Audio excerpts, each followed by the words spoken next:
नमस्कार मित्रांनो.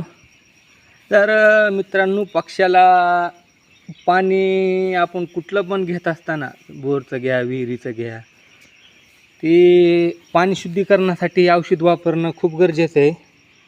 हो काय, गटसेप. तर ही 500 लिटरला 100 ml घ्यायला सांगितलेलं आहे.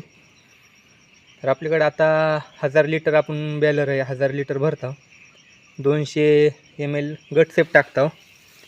आणि क्लीन टॅब हो का मित्रांनो, हे क्लीन टॅब म्हणून एक गोळी आहे. तर 500 लिटरला एक गोळी, 1000 लिटरला 2 गोळ्या.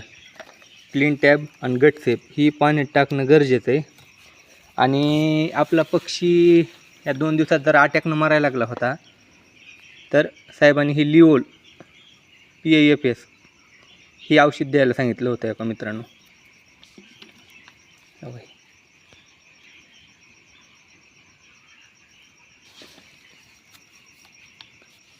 तर कमेंट करून सांगा अजून काय नवीन औषध द्यायचं असलं तर. धन्यवाद.